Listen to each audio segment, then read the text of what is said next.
Cẩm Tú xin chào quý vị. Thưa quý vị, khi nhắc đến vị thiếu tướng tình báo huyền thoại của Việt Nam, Phạm Xuân Ẩn, thì có lẽ là quý vị vẫn còn nhớ đến quyển sách này, X6 Điệp, viên, hoàn hảo. Cuốn sách này đã khắc họa rất là rõ nét chân dung cũng như là sự nghiệp hoạt động tình báo đầy ly kỳ của ông. Và ngày hôm nay, 10 năm kể từ sau khi ấn phẩm đầu tiên của quyển sách này ra mắt, thì chúng tôi cũng đã gặp được tác giả của nó. Xin giới thiệu với quý vị, giáo sư, nhà sử học Larry Berman. Mr. Larry, thank you for this opportunity to talk to you. Very happy to be here. Do you remember the first time that you met Mr. Ahn? I remember it very clearly. So what was your impression that time? So I didn't know who he was when I first met him. I describe in my book the first time I met Ahn. It was my first night of my first trip to Vietnam over 15 years ago. And he came into a restaurant and he had been invited to join our group. And there was only one seat available, and it was next to me, and he sat down next to me. And I said, "Hi, I'm Larry Berman from the University of California, Davis." And he said, "Davis, I used to live in Sacramento. I know Davis." And we had this great conversation. He was a very self-effacing man. He doesn't brag. He didn't want to be a star of a dinner or anything like that. But he was a great conversationalist. He could talk to you for hours and you'd never get tired. Yeah. And unlike a lot of Vietnamese, because his English was so good and he had lived with the Americans for so long, he had picked up many American colloquialisms, and he had a sense of humor that's very unique, I think, amongst Vietnamese. So what made you finally decide that you would write a book about Mr. Phạm Xuân Ẩn? Well, when I found out who he was, I thought his life was amazing. And his name, like his life, was hidden, mysterious, right? Ahn. And so I was not the first person to ask him if I could write his life story. Many people had asked him. Many people had offered him $500,000 to write it. And he said no, no, no. And almost all those people knew him from the war. But he had a great respect for my other books, and he thought that I had looked at the war from the American and Vietnamese perspective. And so he thought I would be a very good biographer for him. And then when he was dying, and he thought he didn't have a long time to live, he asked me to write the book. Was it hard for you to convince Mr. Ahn to tell you about his life as a spy? Yes, and he didn't talk to me about his whole life as a spy. So he only told me what he wanted to tell me.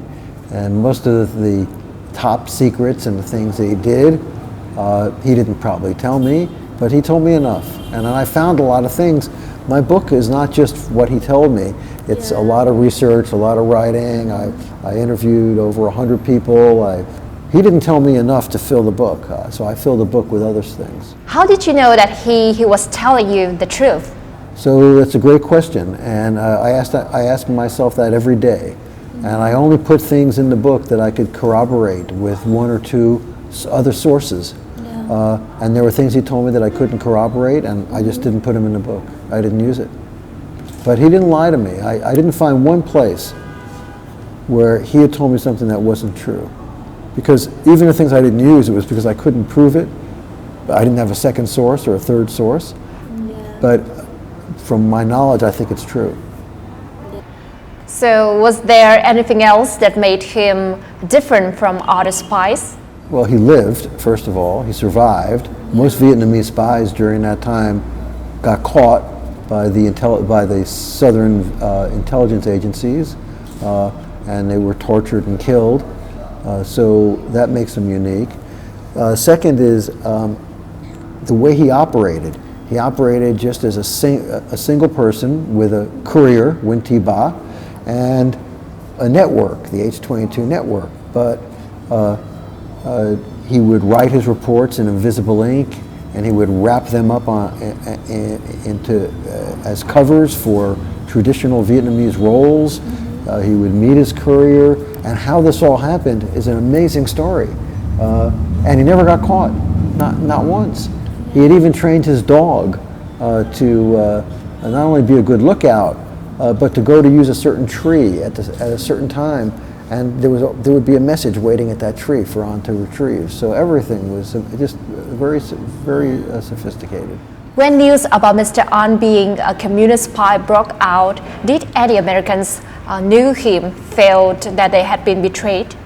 Yes, just a few, but most of them didn't, but a few did. One woman in particular, Beverly Deep, who he was very close to, would never speak to him again, even though she was so close to the family. She felt Ahn had betrayed them, probably even used them as source material.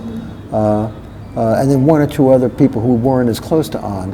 But I would say out of the 100 people, 95, it didn't matter to them, which is very interesting. Even spies can have friends. Do you ever think about that? Can spies have real friends? I don't know. But you still decided to publish a book about him. Were you afraid that that would annoy Americans? I didn't care. Why? Because why didn't I care? Yeah.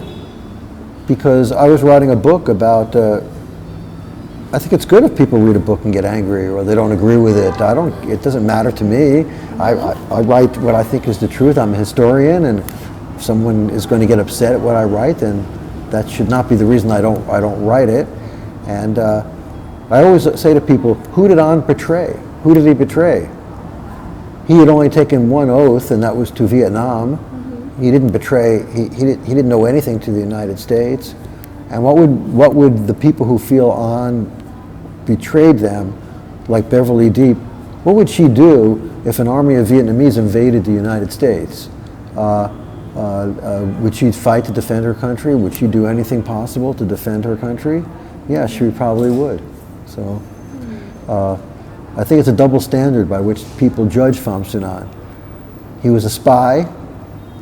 He deceived them, but he had nothing against them. He just wanted them to leave Vietnam, let the Vietnamese determine their future, not the Americans. And but some people don't understand that, or won't accept it. Doesn't matter. In an interview, you said that Mr. Ahn's biggest dream was peace for Vietnam. But beside that, I wonder if he has another dream. Oh yeah, he had a dream. He wanted to go to the United States, but he wasn't allowed. So he then had another dream, which was that he would send his son to the United States and have his son be educated the same way he was and meet Americans, and he did that. And of course, that was why in November of 2003, when the first U.S. ship, the USS Vandergrift, came back into the harbor, Ahn was a VIP guest there, and he said, "I could die happy now. I could die happy because the U.S. and Vietnam are friends. My son's gone to the United States. I served my country." And Ahn always felt, by the way, that he was a real role model to young people in Vietnam. He served his country. He went to the United States. He gained the skills needed. He came back, and then he worked for reconciliation. I mean, that's what everyone would want of any young Vietnamese. Yeah. He dreamed of a world after the war, after the American war, after the Americans left, where he could help train the next generation of Vietnamese journalists in the American way of being a journalist. That dream never happened. Is there anything about Mr. Ahn that you wish that you could say more about in your book? Oh yeah, I wish I could write the book all over again right now, because I've learned so much. I've learned so much from first writing the English copy and then having the Vietnamese translation and talking to so many Vietnamese. And because so much new information is out since I wrote the book, there's a lot more I would like to add to the book, and I would like to put a new perspective on certain things. But and I would like to be able to interview Ahn again. There are things I'd want to ask him about his espionage in particular. I would really want to ask him some different questions than I did about his medals that he won, the 16 medals, not just 4, but 16 medals that he won, and some very mysterious things about the war that I've learned since the time of his death that I think would help clarify things. I did write a new foreword of 25 pages. Yeah. It's called Reflections, and I'm going to try to publish that for the next edition in the front of the book. But I'm not going to make any changes to the text. I'm just going to add. Phạm Xuân Ẩn seems to be the perfect spy on the big screen.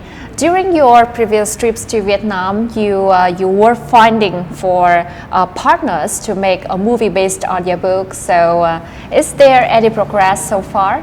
Well, that's different. Now, there will be a 32-episode television show that Kat Tien Sa will make. I met with them last week. The script is done, but they're still trying to iron out some things in the script. And I have a meeting Monday morning, this Monday morning, with the screenwriter, the film writer, the script writer, and the producer to get the latest update. But I'm very excited about that. It's a love story.